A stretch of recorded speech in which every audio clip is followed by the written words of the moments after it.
friends,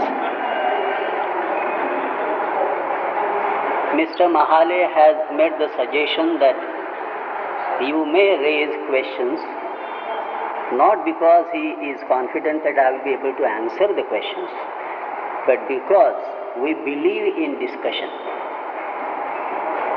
Those who have attended earlier lectures would remember that I definitely made a point that lecturing is an institution which is foreign to India and Indian culture. It was introduced by the Britishers when they introduced a new educational pattern and system. Indians always believed in discussion and question and answer, prashnottar as it is known. And that's why, yes, please feel free to raise questions. We have chosen themes which are described in philosophy as essentially contested. That is, the very essence of the theme is contestable. There are different points of views which are possible about all these themes. And that's why, yes, please feel free to raise questions, and it would be my pleasure to try to meet the demands. From the last lecture, there is some spillover. Two observations have been conveyed to me, which I should respond to. One was that people felt that I have dwelt more on Ustad Fayaz Kasab as a personality rather than his contribution to music. I feel it's perhaps my failure to convey the full relationship of personality, psychology of the person and the music which he presents.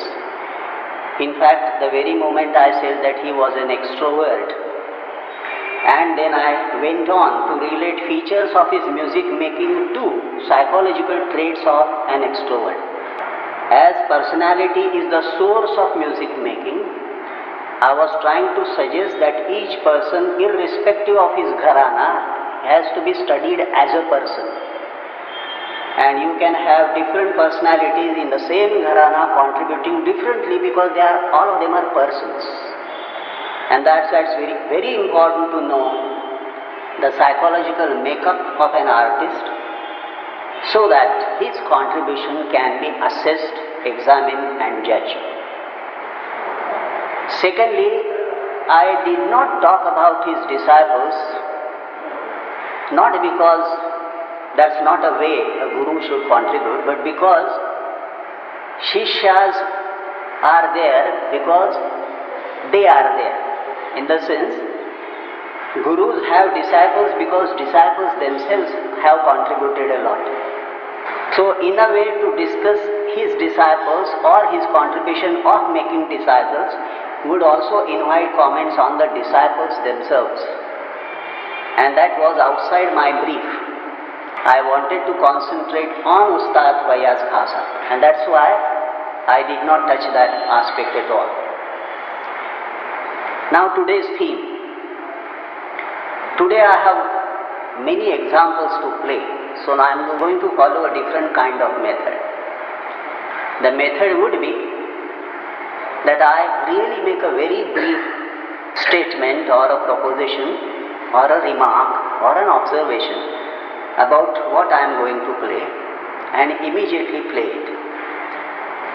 I have computed, I have 13 examples and they have taken me 1/2 side of a 90-minute tape. That means I have 45 minutes of examples, and that would leave very little time for elaborate discussion, but wherever it is necessary we can also follow it up.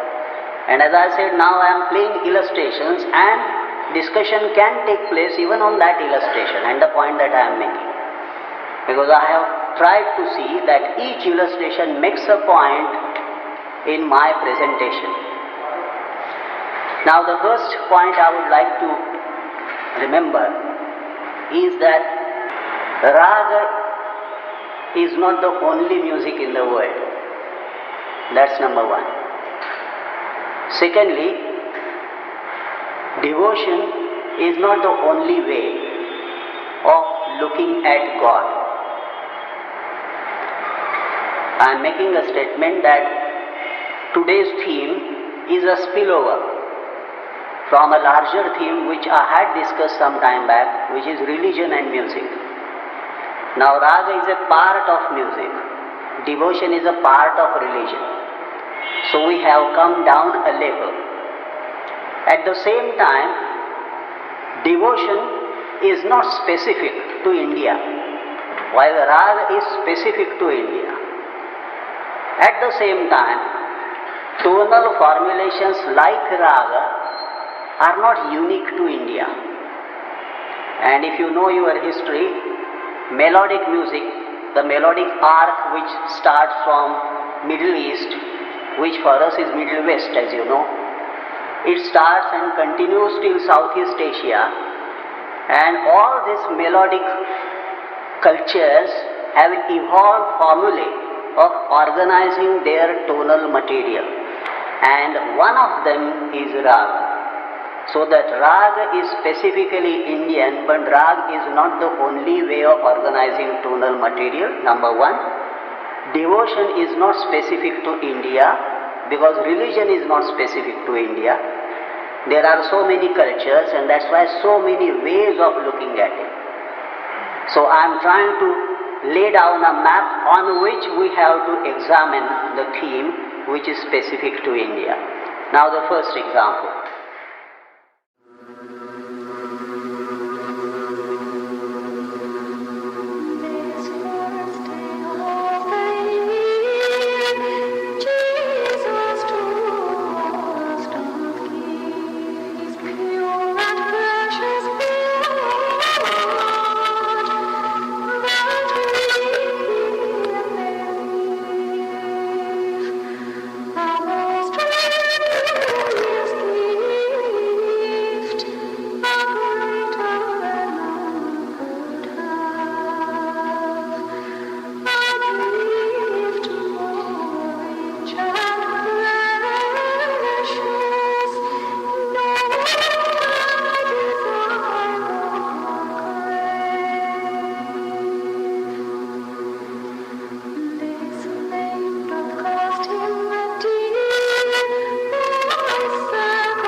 I wanted you to note that obviously this is foreign to us, alien to us. This doesn't spring from our musical culture. At the same time, the parent culture of this music looks at it as devotional music, as a vehicle for expressing the feeling experience of devotion. Now we have to ask ourselves two kinds of questions.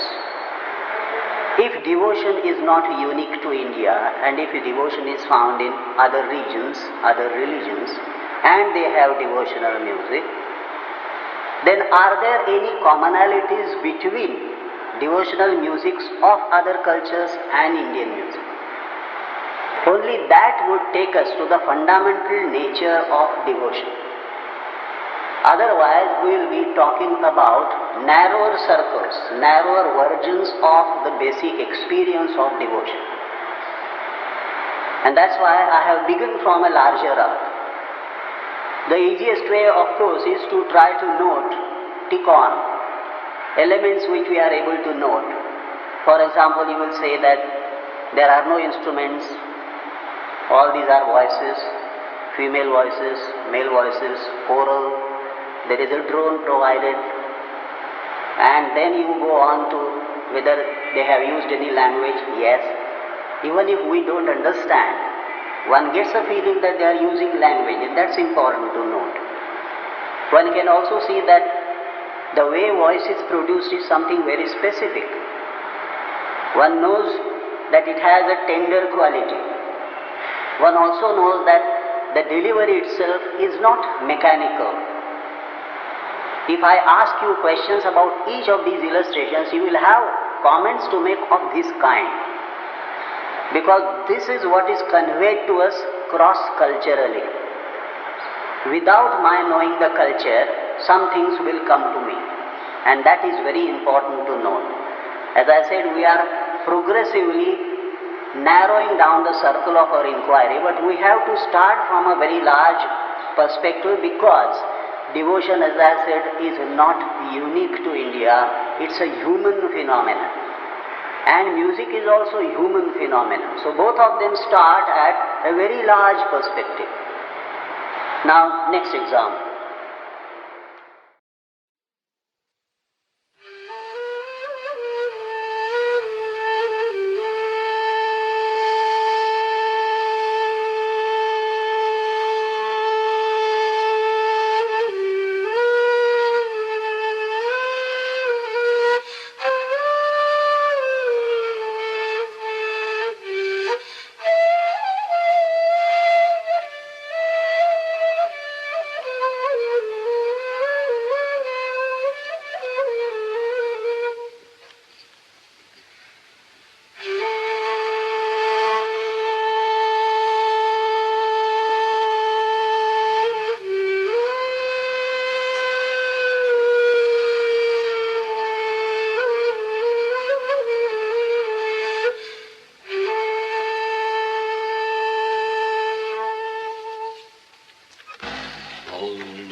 one or two points here.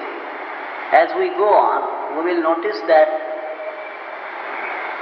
devotion is not confined to art music. As you know, raga music is a part of art music tradition. But devotion is not confined to that. Devotion is found in many other categories. This is important to remember. The moment you enter raga music, something will happen to that devotion too. And the moment devotion comes to other categories, something happens to music too.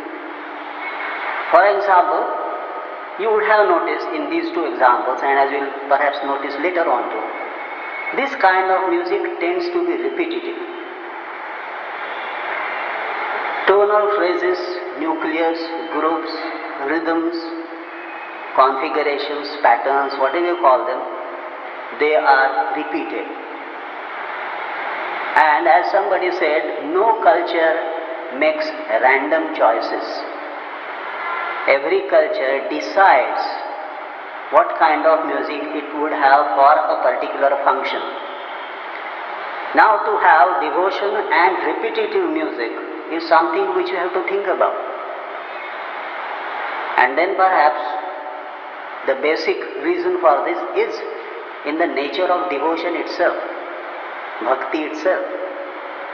Perhaps it says that no more variety, no more stimuli. You have to concentrate. You have to narrow down the area of your choice. You have to focus on what, why, how people might differ. But this seems to be a common ground. Why this kind of music repetitive in all musical cultures? The answer is to be found in the nature of the experience of devotion itself. This is one thing we'll have to remember. Now, unless you have any questions or observations, but otherwise we will proceed. I guess request you if you can tell us which countries is belong to your culture. Oh, sure. Yes. The first one, for example, was Irish Christmas music. Now, you can go back to Ireland, you can go back to the Irish quality of voice, you can go back to Irish practices of devotion, which kind of church, etc., etc. There are so many things involved. The nature of the Irish language itself, has it anything to do with this particular kind of production of voice? All these are related matters. The second example, nearer home in a way, this is Sufi music from Turkestan.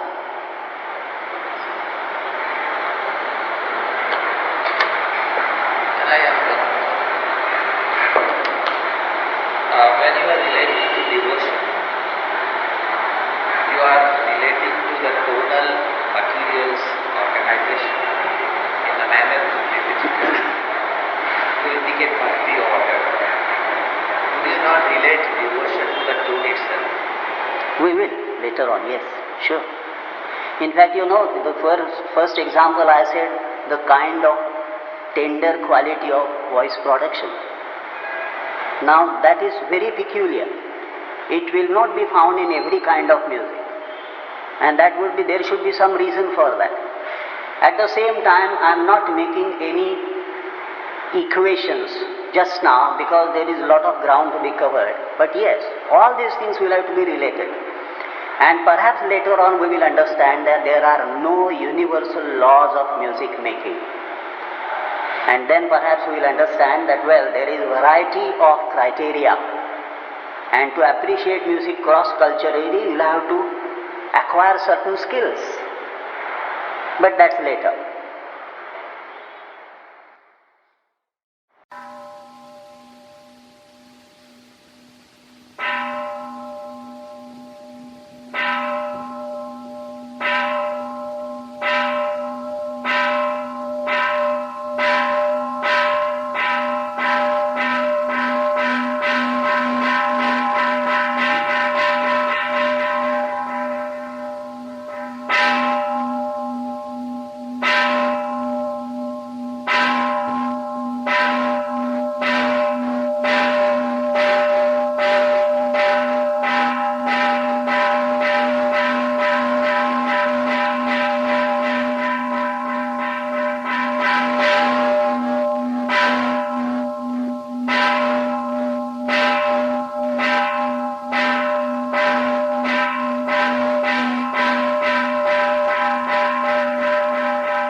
Yogyo samjong kaliyai joy wadai joy.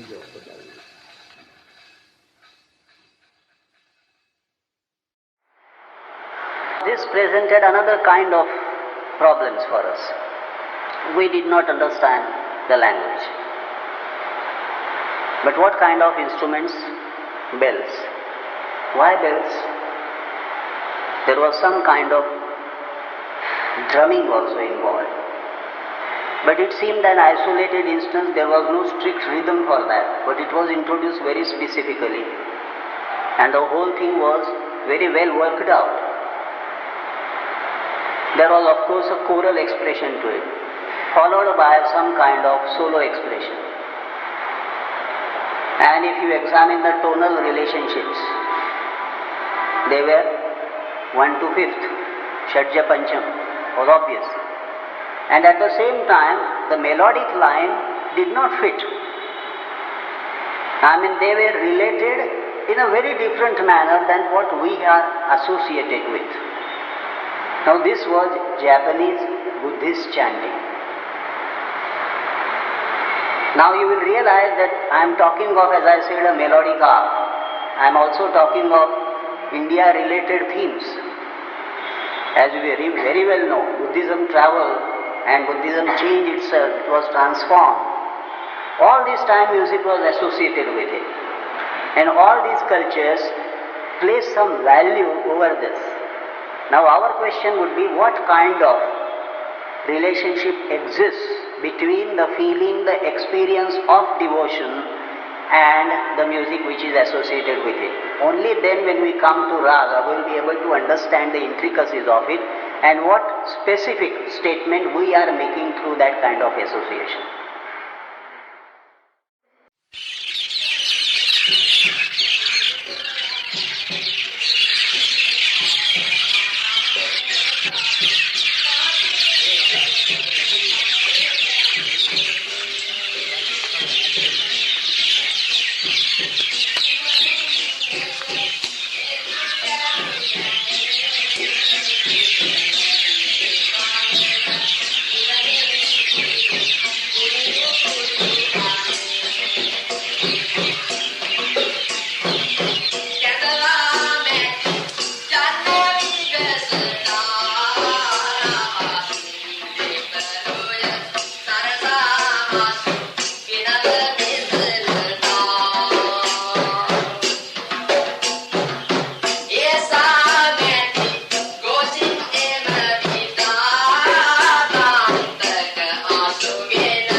Now what elements it had? Firstly, you must have marked. There were a lot of bird calls. Now this was not accidental because this is an outdoor devotional music. So it forms a part of it. This cannot be done in the studio. This won't be done in the studio because this is ritualistic music from Sri Lanka, where the image of Buddha is taken to the temple. Then this is the music. You will see there is a relationship between, I am trying to encircle. Now I am entering India through Sri Lanka because Sri Lanka has some commonalities.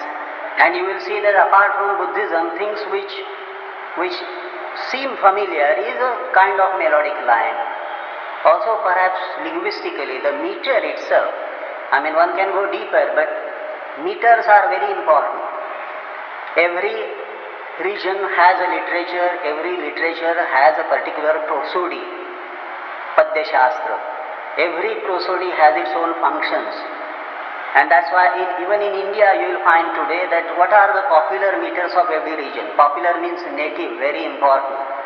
For example, you will say that Bengal has Payar Chand, Maharashtra has Ovi, or Uttar Pradesh has, you can say, Saki hai, Duha hai.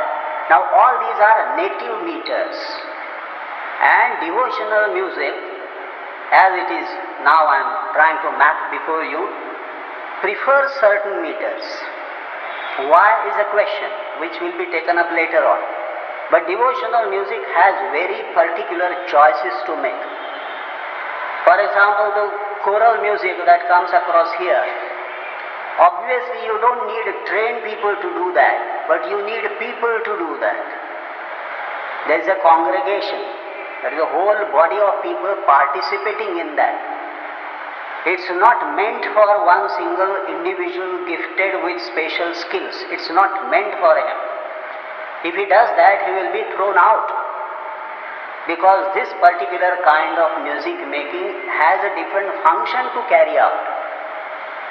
And this is how it will try to formulate itself. There is a urge in a culture which one can say is towards religion. Devotion is a part of religiosity, and then to express devotion there are ways and ways and ways, and every culture seeks its own ways. And there cannot be, in fact, an assessment which says this way is better than that way. You can't do that. Why? Because it's a total voice of a culture. If you want to reject a total culture in its entirety, you have, of course, the right to do that. But then you get the return compliment that culture can reject you. And the story ends there. But finally one realizes that all these, now I am coming to one philosophical concept which will be very important. Religion is, as Indians have been saying, dharayatiti dharmaha, that which sustains the society is the dharma. Now sustaining the society means binding the society, not isolating, not disintegrating the society. So bringing together of the society means you have to follow certain norms, certain ways. And by trial and error it seems that human cultures have selected these means. Music is one of the very important ones. And that's why even if you don't understand the language, you realize, for example, that this music cannot be dance music. This music cannot be recreational music. It has a serious tone about it, even if you don't understand.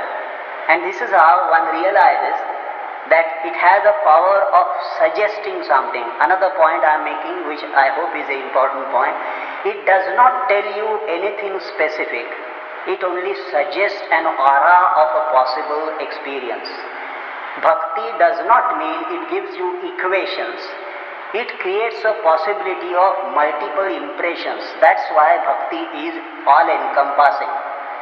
And that's why, there is always a kind of contrasted statement in Jnana Marga and Bhakti Marga. Jnana Marga tries to be specific. Bhakti Marga tries to be ambiguous. Ambiguity is its strength. It is paradoxical because it revels in paradox. It can accommodate contradictions because it says, I am beyond logic. And all these things will come to the forefront in your musical choices. And that's why, unless you have a very large map, you will never understand why this music for this culture and for devotion as a feeling or an experience.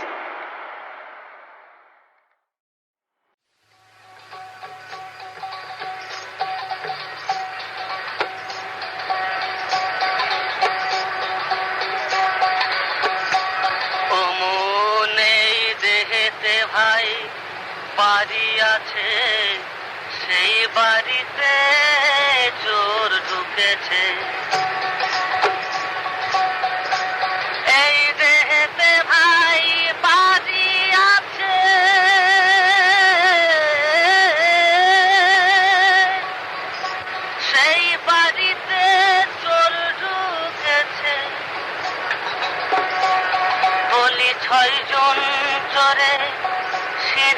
কাটিছে চুরি করে এক গুনা আছে মজার কারখানা আছে মজার আছে মজার আছে মজার ওরে আছে মজার কারখানা রে ভাই আছে মজার কারখানা দিল দরিয়ার মাঝে রে ভাই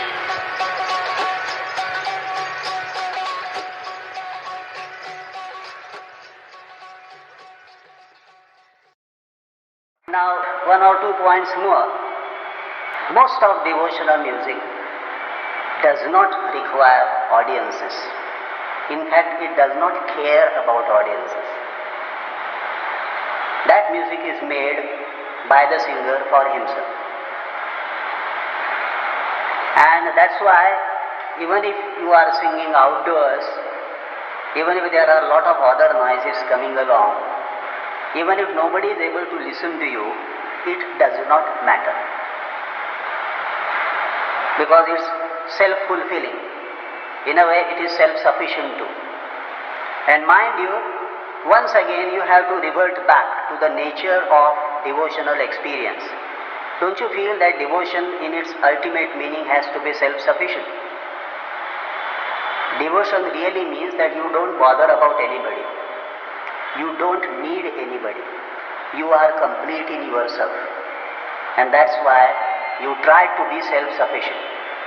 And to reach that avenue, to reach that goal, various other ways are open to you. You take a way which in itself is self-sufficient. And devotional music is therefore many a times not sweet, because sweetness is for those who are using their ears. Well, he is not using his ears, he is using his heart. He says, I am not bothered about what you feel about my music. I am feeling very satisfied. Now, of course, we are trained in such a way, or perhaps we are spoiled in such a way, that immediately we start thinking, what raga was it? And well, there is a story of negation, because a lot of devotional music does not have ragas, it does not enjoy ragas. You start discerning ragas in that because you feel very familiar and comfortable. You feel, oh, that framework which I am familiar with is there, so I am very happy. But it does not mean people like us try to find out ragas in Stravinsky also. Well, Stravinsky doesn't like that. So similarly, now this composition is by Lalan Fakir. So now Rabindranath went mad after Lalan Fakir's Baul songs. This is Baul music. And the way instruments are chosen, the way rhythms are chosen, the way voices are used, the way words are thrown, the way body is used, all that is important. Now a Baul singer will be dancing for whom? For himself, not for others.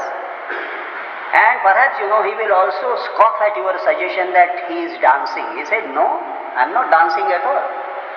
What am I doing? Perhaps he might say that I am worshipping with my body. There is a distinction here. The moment we say he is dancing, we are assuming that he is creating something which is known as an art of dancing. Whereas he is saying that I am not bothered about art, etc., etc., etc. I am bothered about the basic quality of my experience, which somehow compels me to move my body. It doesn't allow me to sit down. And that's why devotional music in almost all the regions of India and the world always invites movement, always invites joining together. But only certain kinds of movements, only certain kinds of timbres, only certain kinds of rhythms, because they are conducive to that experience of devotion. That's why the rhythms are, in a way, always in multiples of 4s and 8s. But they are not talas, mind you. The moment you start talking of tala, you are spoiling the frame. And that's why, if you start keeping tala while they are singing, in between they suddenly skip something and change, and then where are you? You are out of tala, not him. He is very much in it. Because his ruling instinct tells him that the priority is that kind of experience. So the moment he feels there is a let down, there is something like a wave pattern in all emotional experiences. Emotional experiences are not high-strung experiences of business executives, so they can't continue. Devotion always goes in this way. It's a wave pattern always. The moment they feel that intensity is to be released, they stop, again start singing, pick up the musical thread. Because for him, the thread of experience is more important, not the thread of melodic line, not the thread of, rhythmic framework. He is not bothered, as I said.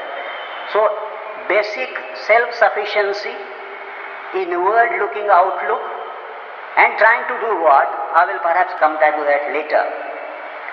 But one by one I am trying to weave in certain themes which are deduced from this kind of music and then coming down to the narrower theme.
Now this sounds better for us because it is processed.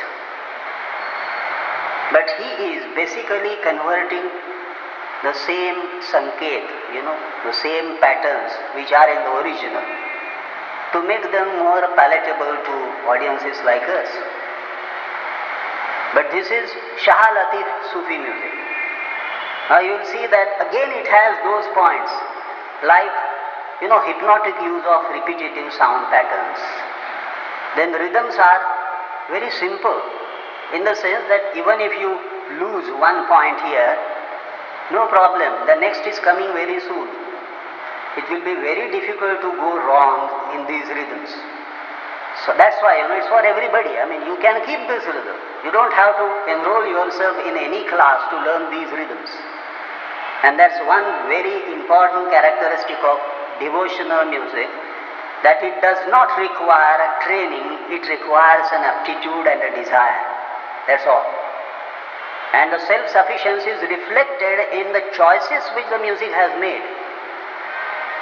If you go back to history of your own music, all the saint poets from 8th century downwards, even till today, are they not aware of all those so many ragas which are hovering in the air? And still, traditional devotional music in India does not go beyond 20 ragas in any tradition. Why? What about talas? Why so limited number of talas? Not devotional music in this sense. It has a devotional thematic content, but it is art music. On the other hand, what I am playing here is devotional music. And you will see that there is a direct correlationship between what I want to express and what I choose from the repertoire available to me, whether it is tone, rhythm, tune, instruments, language, meter, whether it's a solo effort, congregational effort. Now this man singing Shahalatif thing will never take santur otherwise, obviously. But now he is using that. But at the same time, this is also a reality for us. But we have to see what is the basic formula on which he has worked, which he has tried to refine and which he has tried to maintain. And that's where the judicious balancing act has to be done. It does not mean that the traditional devotional music has no place for a concert musician and on the concert. Yes, very much so. But not under a mistaken impression that just because it sings of God, it is devotional music. No, that doesn't happen that way.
आई मुर्शिद काबिल पार लगाया बाज तुमने सरनाई बस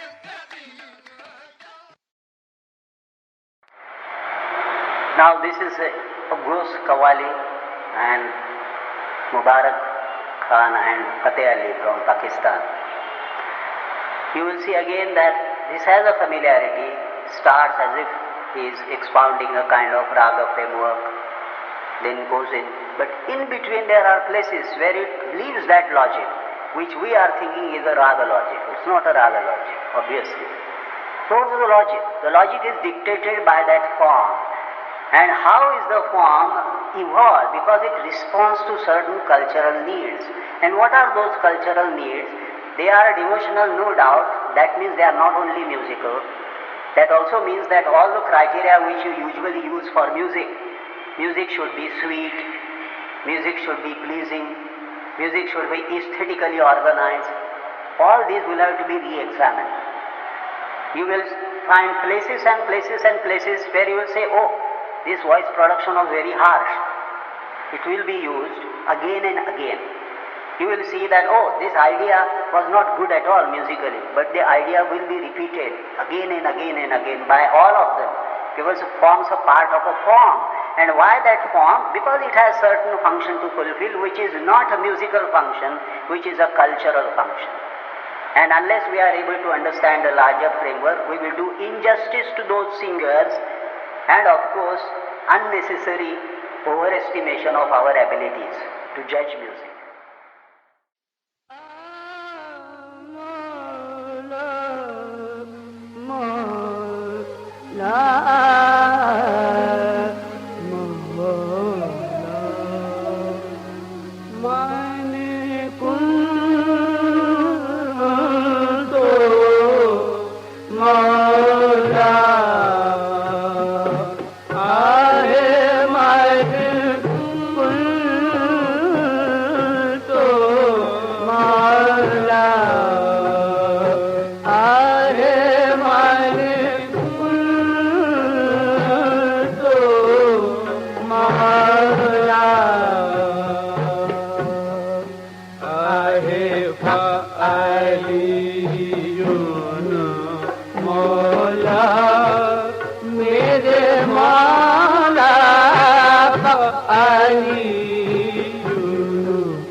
आहे दरा दिल दरा है दरा दिल गिरदानी है दरा दिल गिरदानी हम तुम का ना ना ना ना ना ना रे हम तुम का ना ना ना ना ना ना रे आहे यल्लाली यल्लाली यल्लाली ओ यल्लाली yalali yalali yalali yalali oh yalali yalali yalali yalali yalali dara dil dara hai dara dil dara oh dara dil dirdani hum tum na na na na na re hum tum na na na na na re ahe yalali yalali yalali oh yalali yalali yalali, oh yalali, yalali, yalla, yalali, yalali, yalla, yalali, yalali, yalla, yalali, yalla, la la, yalla, la la, yalla, la la, oh manupur tomara, aaye manupur tomara. Obviously, you will see that the earlier Qawwali and this Naat, this was very much in a slow tempo, because the musicians, as you know, Shankar Shambhu, they were now singing for a different kind of audience.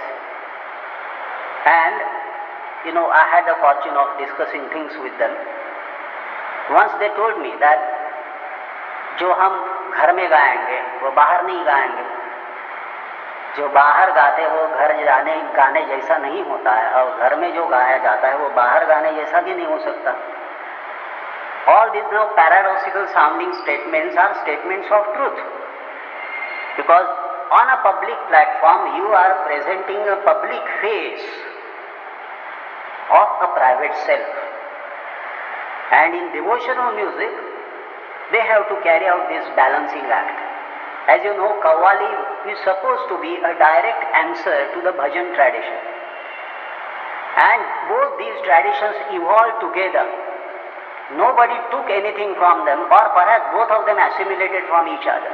So finally they were searching for something which was a common experience, and that was of devotion. As you know, there are orders and orders of Sufis, but from the 8 orders which came in India and got themselves stabilized, at least 4 of them were highly music loving. And that's interesting to note, because India was and is still inclined to music making on a large scale. As I said, often I have been saying that India is a cultural federation. Politically we are a nation. But that's why every region in India is full of music of its own, in addition to whatever systems you are talking of. But the moment we start talking of raga music, try to understand that you are talking of only 3.5% of musical reality which is around. Otherwise, all this music together would mean musical India. So if you are going to talk about devotional element in Indian music, you will have to examine all these musics. Otherwise, you will have to narrow down the choice, which we have done today, raga music. But we can't understand the problem unless we have this map before us. That's the main point which these musics are throwing us up. Now there are 4 more examples. Then we can discuss more. This is a longish example, but it's a transitional example. It makes 2 points together. We are making now transition from all these musics to art music.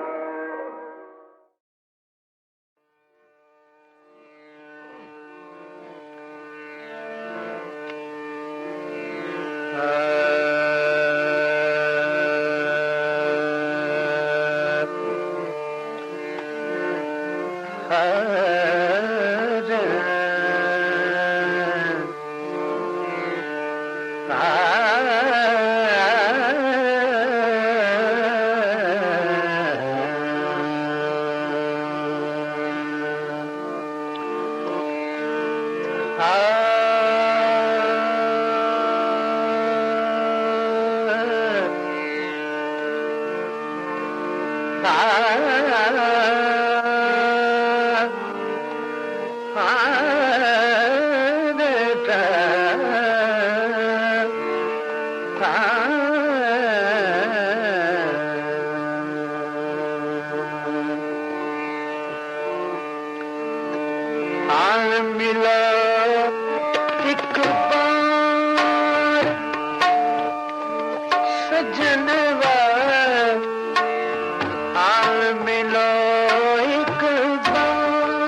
सजना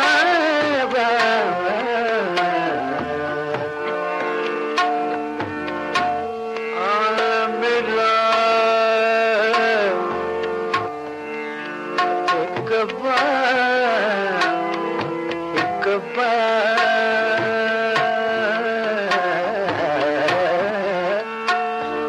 सजना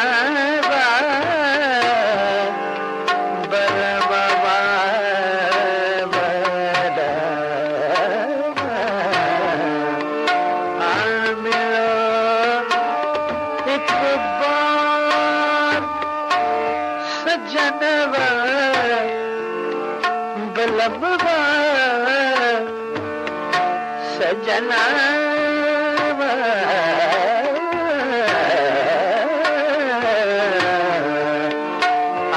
मिला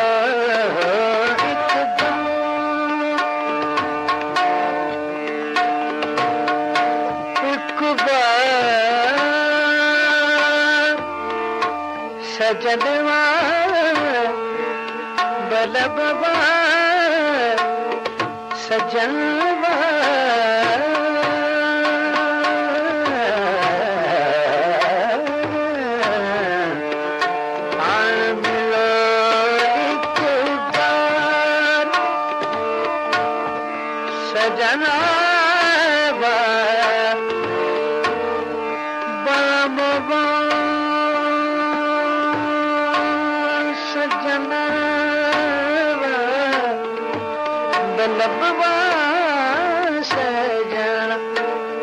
सजनवा बलबवा सजना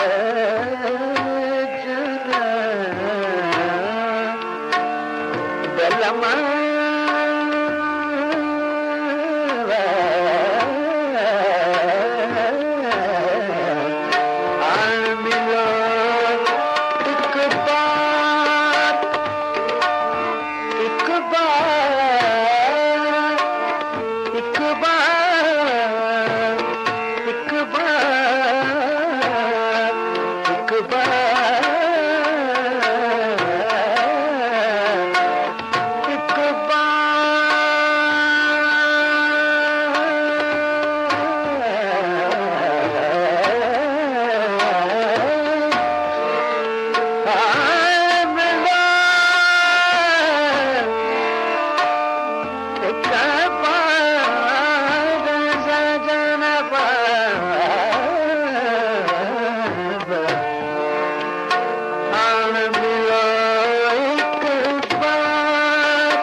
जब से तुम संग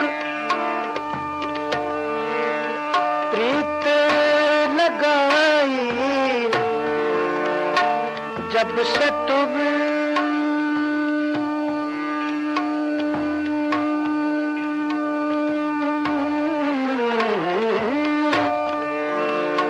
जब से तुम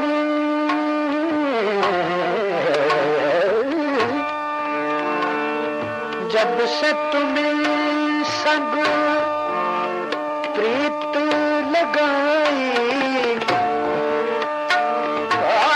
सारी बेला नींद ना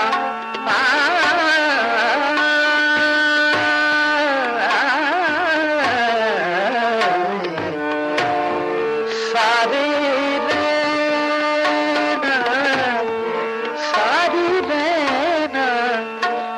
सारी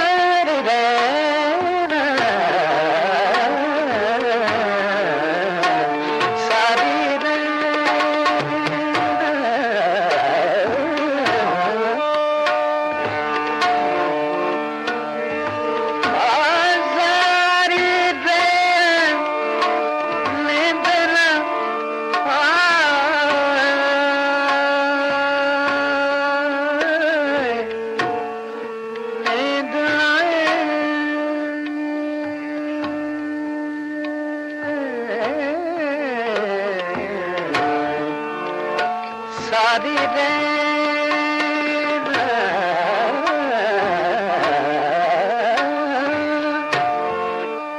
नींद नाई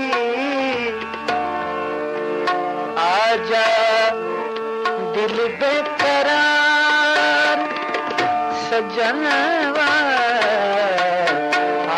मिलो एक बार सजनवा बलमवा मिलो एक बार मिलो एक बार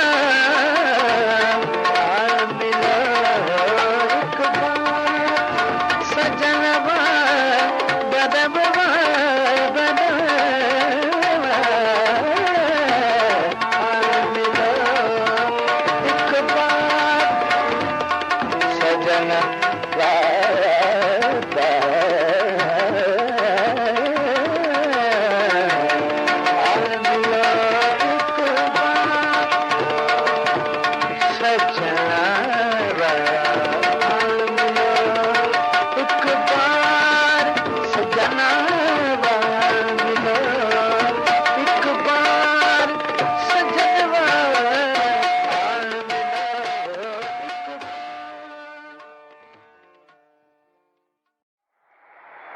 This, as I said, is a transitional piece. Some problems posed for us now. I am quite sure that all of us are impressed by this piece of music. In some places we are moved by it. And still we will be in doubt whether to call it music with devotion or not. It's a successful musical piece. Then what takes it away from devotion and music together? This would be a question. Theme-wise, you will see that in all music world over, to anticipate a bit, love as applied to human beings and love as applied to God and devotee are brought together. They are always felt to be of the same intensity. And that's why many a times, as you know, while singing Thumri, you get an experience that, well, he is making an excuse of a Thumri, actually he is singing a bhajan. In the sense that he is more devotional than Shringaric. And at the same time, one gets a feeling that this particular piece now, one can always say that, oh, this can be Madhura Bhakti and 1,000 interpretations come to your mind, but all of them are post facto phenomena. You try to explain it away, but actually the music as it is before you is obviously very decorative, very complex, technically competent, and at the same time in places, I mean, we have all of us felt that somewhere when he stops on a particular shadja or pancham or whatever, one gets a feeling, oh, this is peaceful, in spite of all the surrounding movement which is there, which succeeds and precedes it. Somewhere here is an element that devotional music will always find a correlative. You know, I am introducing a very important term. Correlative means mutually dependent. That if you have the shadja, that's why, you know, whenever there is a good application of Tara shadja, one gets a feeling which is of absoluteness. And that's why it is called absolute consonance. That's the only interval which has been accepted world over as giving a very unique kind of experience. Nobody is able to explain that, because it means so many things, it does not mean anything. And that's why the most ambiguous of experiences one gets when such things happen.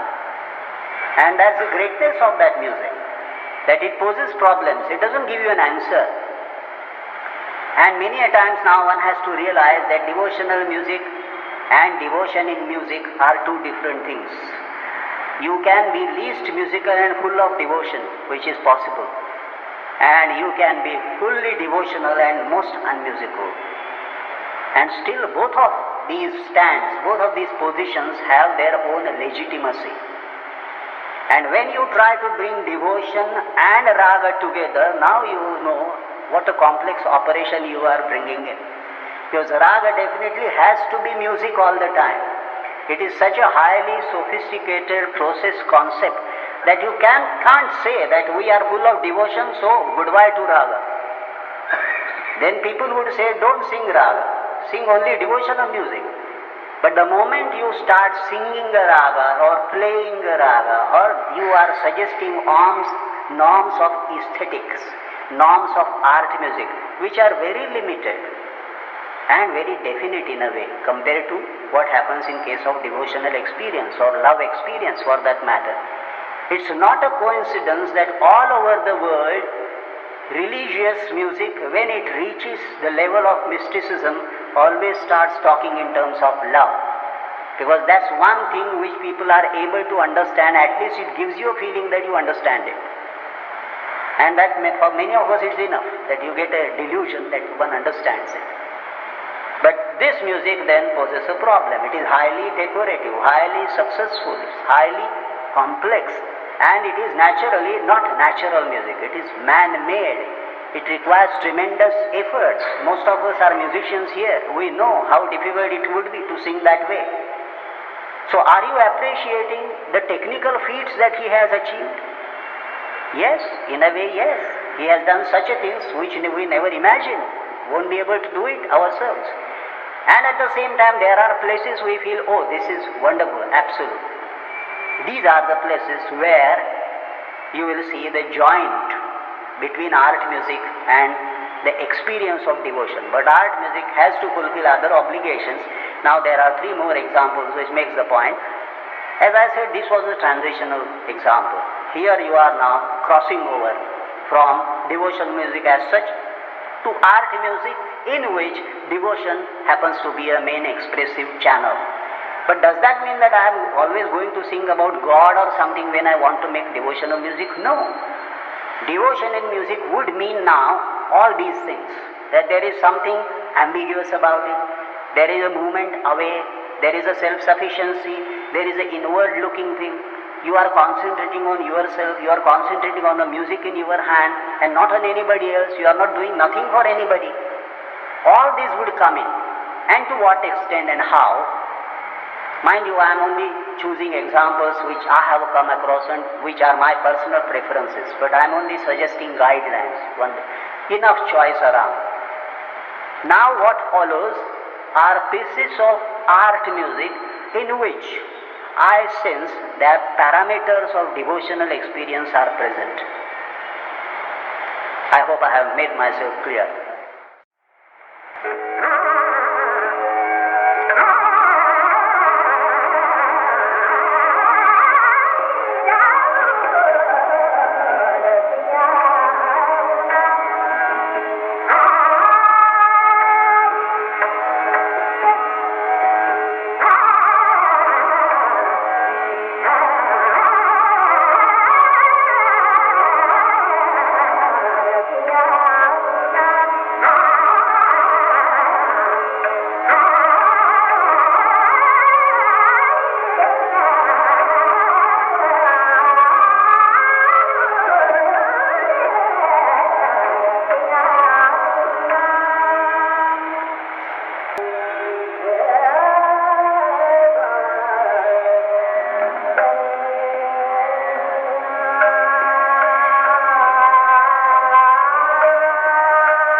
kind of combination now.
last example now.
Well, some of the artists you have guessed already.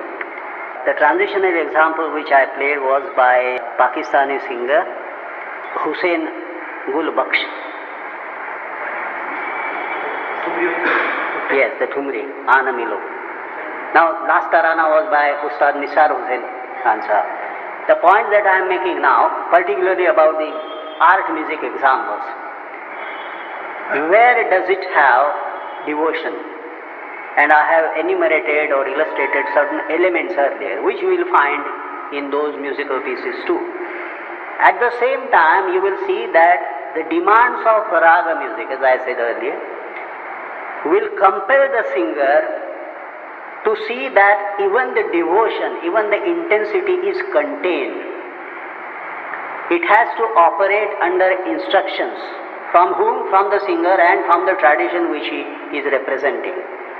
So in that sense, devotion as it is found in devotional music will be found here only in terms of intensity. And that intensity can be expressed in various ways. You can use it in a tempo, you can use it by staying on a note, you can have it in tana patterns, you can have it in lagav, you can use it word-wise. Now Ustad Abdul Karim Khan Sahab was singing a Marathi song, and I will give you 10 rupees, not more, if you really guess what were the words.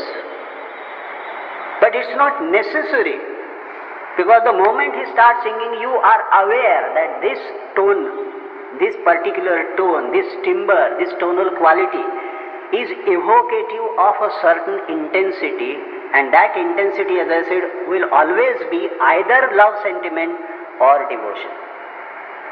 And that's why, you will always find that they are two sides of the same coin. And that's why people always, while singing Thumri or Ghazal, they feel very elated and intense about it. It's very difficult to feel that in art music unless you are able to translate those terms of intensity in music making in art music. And that's why it's very difficult, extremely difficult to have that kind of devotional tone in singing art music or in playing. It can come naturally because we have seen examples of that. And that music has to be self-sufficient. As I said, it's not addressed to the audience, it is addressed to whom? Yourself first, as a representative of a tradition. And then you can utilize whatever is in your hand. I did not discuss instrumental music, but this is also a possibility. I am aware, now Arun Bhai would be pleased to know that I do consider that certain kind of instrumental manifestations take you to that level of intensity which otherwise is difficult to get, because timbre, गले में तंत आना चाहिए और तंत में गला आना चाहिए. This is not just an empty formulation. Timbre and the nuances of timbre which are possible in instruments is very difficult to get them in voice. So that should be the vocalist's aim, to get those nuances. And the continuity of human voice is not possible in instruments. So instrumentalist has to keep that as his aim. So they are mutually reflecting on each other, but the commonality of experience has to be translated in terms of intensity of experience, which is ambiguous, which does not address itself to any particular deity, mind you. God becomes an excuse for a musician to become devotional. He is not the cause of his devotional temper. God is an excuse. For him it is music. And addressing yourself to music and being self-sufficient in terms of music is what can be devotion in raga. So this is my statement, as I said, and of course I felt extremely happy working with this material. Gave me immense insight into something which otherwise I might have overlooked. So in a way I am thankful to the organization which insisted that I should talk about this subject. Otherwise I was thinking of talking of, as I said, voice qualities in Japanese music and Mongolian music and Asian music, because I felt that one has to move away from ourselves to look at ourselves again. To get that perspective you have to move away. Self-sufficiency is difficult to get, but self-sufficiency is easy to acquire if you are able to forget yourself. So for a moment if you forget your own music, you will understand your own music better. And that's why it's always necessary to move out of your world so that you can have a lever. As you know, Archimedes said, give me a lever outside and I will manipulate the world. So musicians have a lever in their hand. Go out of your musical culture and look at your own music. You will understand your music better, and there is every danger that you will become a better musician too. After understanding this. That's right. Now, open discussion. Thanks a lot for a very patient listening. Thank you.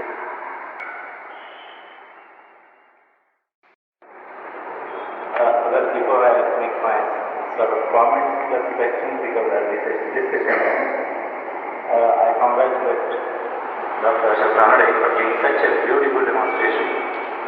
I have learned a lot of classical music. I don't claim that technical ideas, but may I say, the music which moves somebody, the music comes first, the science, the language of the Acharya comes later.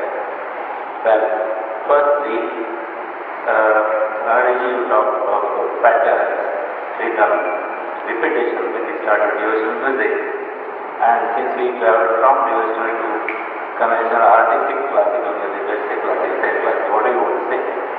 I find that even in classical music, you have patterns, and just as you rightly pointed out, there are points where you get devotion in that.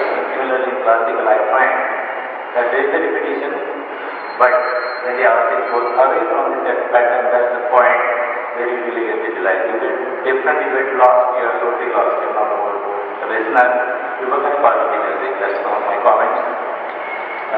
Secondly, if I may permit, well, I am not an authority on spiritualism or anything. I feel similarly, well, let me begin the second point. When you talk of devotion and love as two sides of the same coin, if you would pardon me, I would say there are not two sides, there is only one side. There is no difference. The highest devotion can be only love. So I will just make a comment and finish my remarks first. You feel respect for elders, you feel companionship for equals, and for children you have sympathy and parental attitudes. When you have all these three, that is respect, companionship and bonding with yourself, that becomes meditation. Thank you. The name please. I am Shruti Kunte from Mandir, fortunately from Ranade calling itself. Thank you. Well, of course, Mrs. Agashe would be very happy from his statement that he keeps love as priority. And of course, he is directed not at anybody else, I am sure.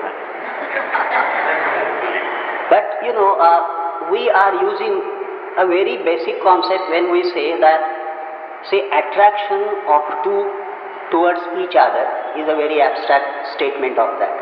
Later on, who are those two? Then there are kinship differences. And then there is a qualitative difference in the attraction fate. So in a way, even though in the final analysis, the emotional experience is intensity-wise the same, the moment you start to come down from that abstract level, you have to differentiate it. And that's where, many coins come in, not only one. It's basically when you go beyond yourself, as you think, forget yourself, then either it's devotion or love or whatever. Yes, and sometimes people say even intense hatred. The point that I am making is any intensity will compel you to move out of yourself. एक कथा है ऐसी कि अगर आपको, I am not talking of now high religious feeling etcetera, but I am only telling you an anecdote. Suppose you have an enemy and you want to win him over. What's the best way out? People would immediately say, oh, love him. That's very easy to say. Most difficult. Then what should you do? You should hate him intensely.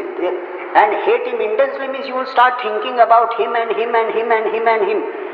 And the moment that intensity becomes so great that finally there is no difference between you and him, so then who are you hating?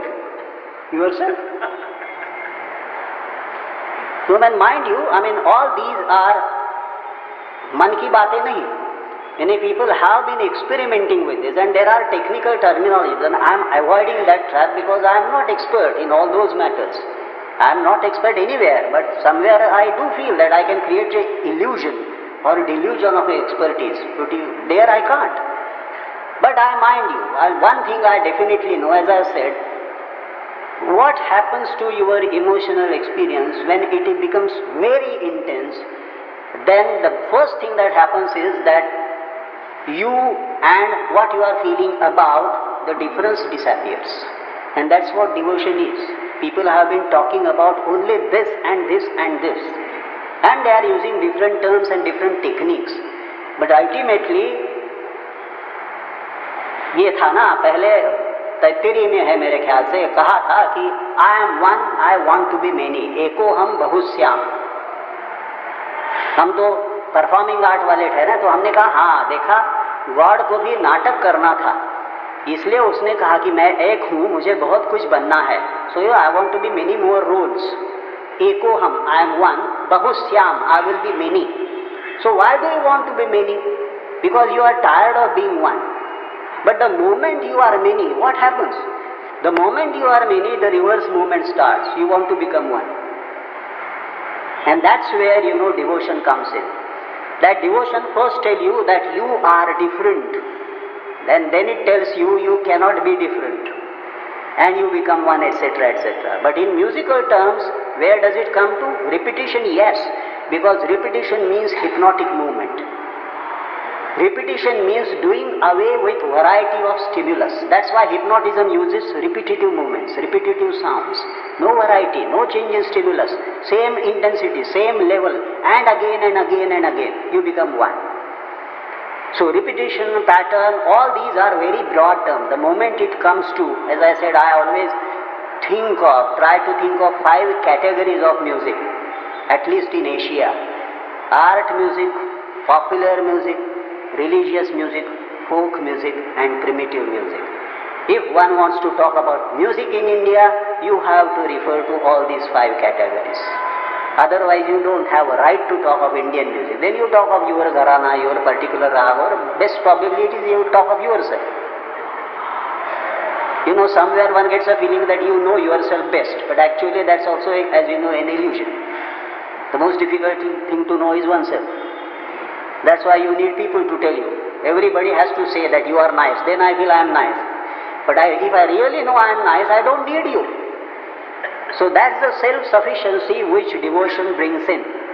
And music-wise, yes, these are the parameters of devotion which are translated in music. And people are trying to do that in various ways, whether it is intonation, words. That's why, as I said, I was referring to Ustad Abdul Karim Khan Sahab. Ata Rama Pahiyela. That was the word. But I am quite sure, it was not necessary to say Ram. Ata Pustaka Pahiyele म्हटलं तर चाललं असतं. Because it was an excuse to create that kind of aura of an emotion. And lastly, perhaps, devotion allows you to move away from music. That's why it is important. Otherwise, you are going to get caught up in music. And the moment you get caught up, your creativity ends. You are manipulating within the same parameter. But if you want to move away, you have to use something. And you are using religion. You are using devotion for that. As the saintly people are doing the same thing with music.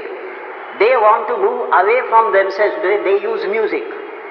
Religion is not sufficient. Philosophy is not sufficient. Thinking is not sufficient. Yoga is not sufficient. So they come to music. Because music allows them a leverage. And musicians return the compliment by thinking about devotion. People feel that musicians are more saintly. But we know the story better. We are not saintly at all. But at the same time, it's very interesting to know that there are cases where musicians have become saints later on. And there are cases where saints have been singers. But show me an actor who was also a saint. Show me a dancer who was a saint. You won't find them very easily because they are difficult to come back. Perhaps, here is something in the very nature of the medium that we are dealing in. Music, sound, whatever it is. And come to the same question again. I think I have the loud enough voice. Yes. Talking about instrumental music, I was talking basically of single tone. When you refer to using of musical material or tonal material, I assume you are talking of a series of notes combined in different ways and repetitive fashion. I was talking about devotion to the tone per se. I will give you a recent example of Javari of Sitar. Different schools have different tone out of the Javari. It depends, of course, on the surfacing, depends upon the age of the strings, depends upon the material of which the bridge is made and so on. Depends on the pitch of at which the sitar is tuned. Recently I had a very curious but interesting experience when the Javari was made exactly as I need the tonal quality. But I had to tell the Javari maker that I want a spiritual quality for this Javari. It's not only round and everything is perfect, but I don't find the spiritual timber which I prefer personally. And he was very surprised. This is the first time I being asked to make spiritual quality. But he did it after 10-15 minutes. He said, this is what you need, and I said yes. The idea basically what I'm trying to, perhaps it's a voice also. Some communities have a quality of voice which per se is devotion embedded in it. Some qualities of voice for the northern Indians have an exotic quality of voice itself. In other words, when you saw itself, you feel you would like to close your eyes and listen to the sound of sa with closed eyes. And then there is the quality of sa which you want to open eyes with a sense of surprise and sense of admiration. But then your mind comes into play. So what I wanted to say was that devotion to sound, tone per se, would you agree that need not have any repetitive quality, does not require any intensity, does not require simplicity of rhythm, because there is nothing else except sound. Actually, when you are referring to nothing except sound, this is a very deceptive statement. But if you analyze that particular sound which you feel is single and spiritual, actually it will be a very enriched sound which has lot of harmonies, as you know. And that happens because of two things. You are comparing now voice and instrument both, but that sound is richer, which has lot of harmonics in it. A sound which is a bass voice has more number of harmonics in that. A sound which is high pitch has less number of harmonies, but they are brighter in quality. So in both cases you can have the spiritual quality actually.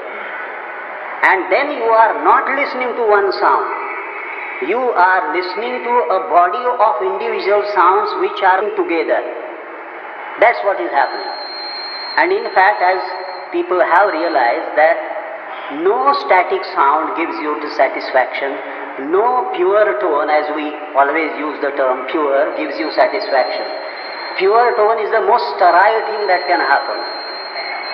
Even when you are referring to single sound, you are not referring to a single sound actually. You might be referring to one single note, that's a different matter.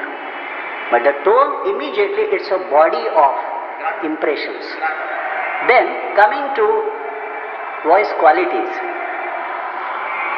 Now as you know, I have been trying to explain voice culture to myself and to others, wherein I have made this statement very often, that say 50 years back, pitch was the most important quality.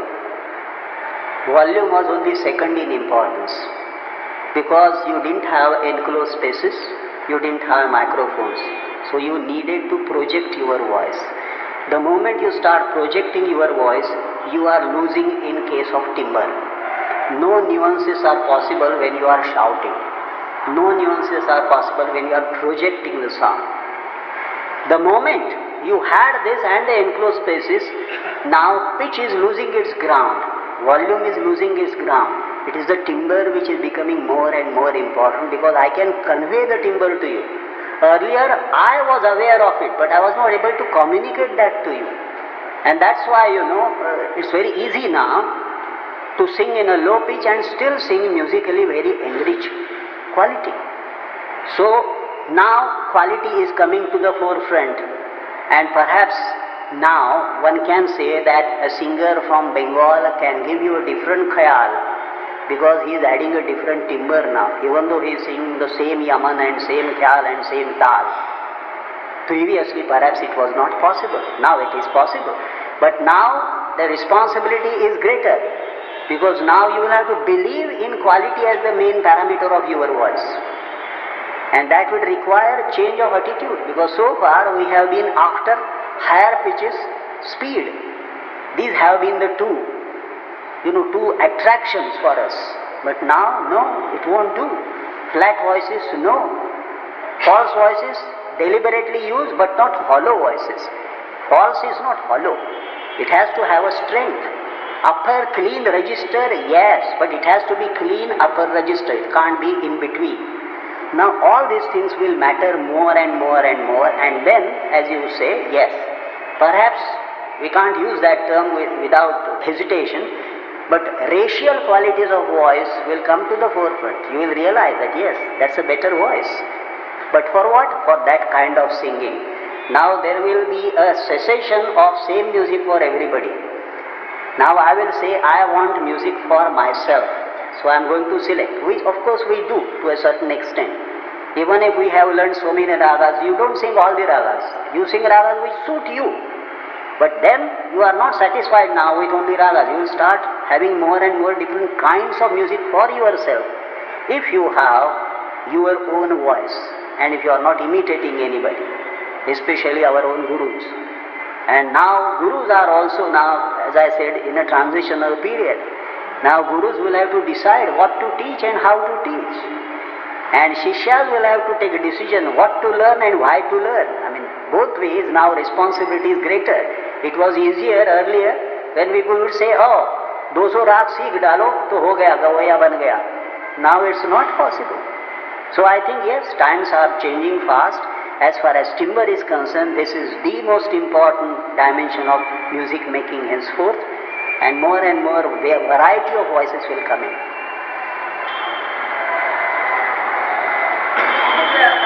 So, could you please make some comments on the use of raga Bhairavi for expressing devotion, deliberate use of raga? Yeah.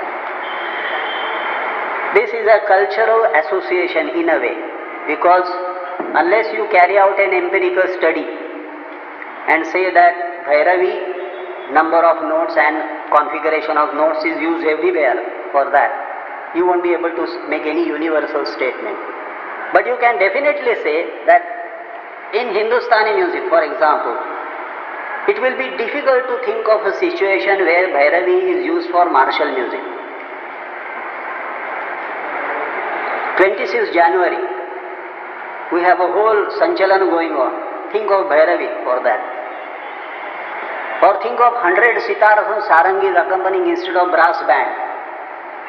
You can't, because the function is different. So I think, just Bhairavi is not really Bhairavi. Just Bhairavi notes is not Bhairavi. So might be, as you are aware, Shankar Jaikishan have specialized.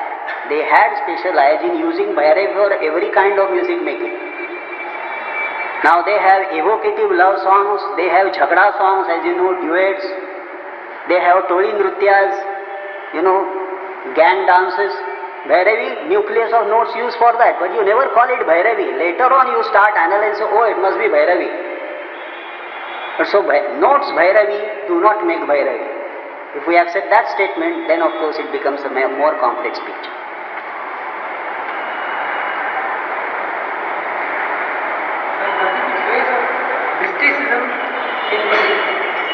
Yes. Another subject altogether. But I have written a paper on religion and music, in which I have made 3 distinctions. I said there is mysticism and music, there is religion and music, and there is devotion and music. So these are the 3 levels in which music is used.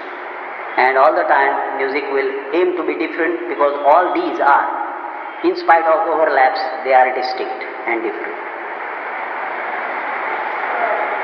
Comment on Bhakti Rasa, Nivrutti Bhava and devotion. Take a personal... Nivrutti and Bhakti, now you are making philosophical distinctions. Once more I will refer back to my own paper, because otherwise people don't read it. But I would suggest that, philosophical distinctions which are on the conceptual level are not distinctions at the experiential level. And that's why music is grappling with the experience, not at philosophical concept level.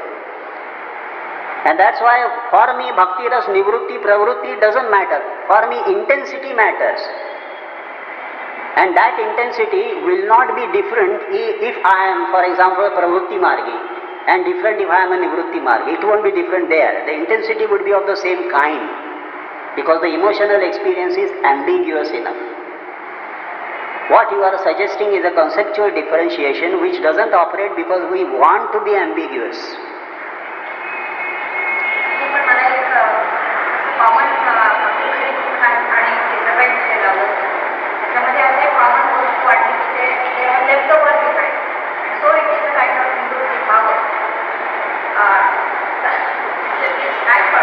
Yes, but all this is an imagery which perhaps might be intellectual, left the world behind. Might be, they have consumed the world. The point that I am making is that distinctions disappear at that level. We are trying to interpret it so that, it becomes comprehensible. As somebody asked a question, how do you understand the sky? It's very interesting that musicians always use this imagery. Asman khada kar diya. How do you comprehend the sky? Then people say that's why the stars are there. The stars punctuate the sky so that you are able to understand the sky. So you won't understand the emotional experience unless you have concepts to puncture that sky. So all these are intellectual concepts which are of course useful, but finally they are to be left behind. And that's why ये मैंने देखा है, अक्सर देखा है कि कोई भी संत हो और उसको spiritual experience मिला हो, तो nobody asks you, but do you know what is philosophy? Nobody asked him that. कोई philosopher बातें करता है ज्ञान विज्ञान और, तो आपको experience है ऐसा पूछते हैं. That means we are making a distinction here that experience is self-sufficient. Emotional experience of intensity is self-sufficient. It doesn't require further questioning. But intellectual, map making immediately provokes you to a question कि आपको अनुभव भी है या नहीं. As if you know, making the conceptual map is not अनुभव, but we are making that distinction. So unless you know, Shankaracharya comes up and says, oh, I have proved that the world does not exist and I am happy. As the world doesn't exist, your questions don't bother him. But for that level of intellectual integrity, you'll have to be a different kind of person. श्रोताओं, यह lecture आज का समाप्त हो रहा है. आप सबको धन्यवाद जो आपने शांति से यहाँ आकर सुना. और आप सबों की ओर से और हमारे फाउंडेशन की ओर से मैं फिर एक बार अशोक मंदिर जी को धन्यवाद देता हूँ क्योंकि उन्होंने अपना मौल्यवान समय हमें तीन लेक्चर्स के लिए दिया है. धन्यवाद. हमारा अगला लेक्चर के बारे में जानकारी हम उचित समय पर आप देंगे.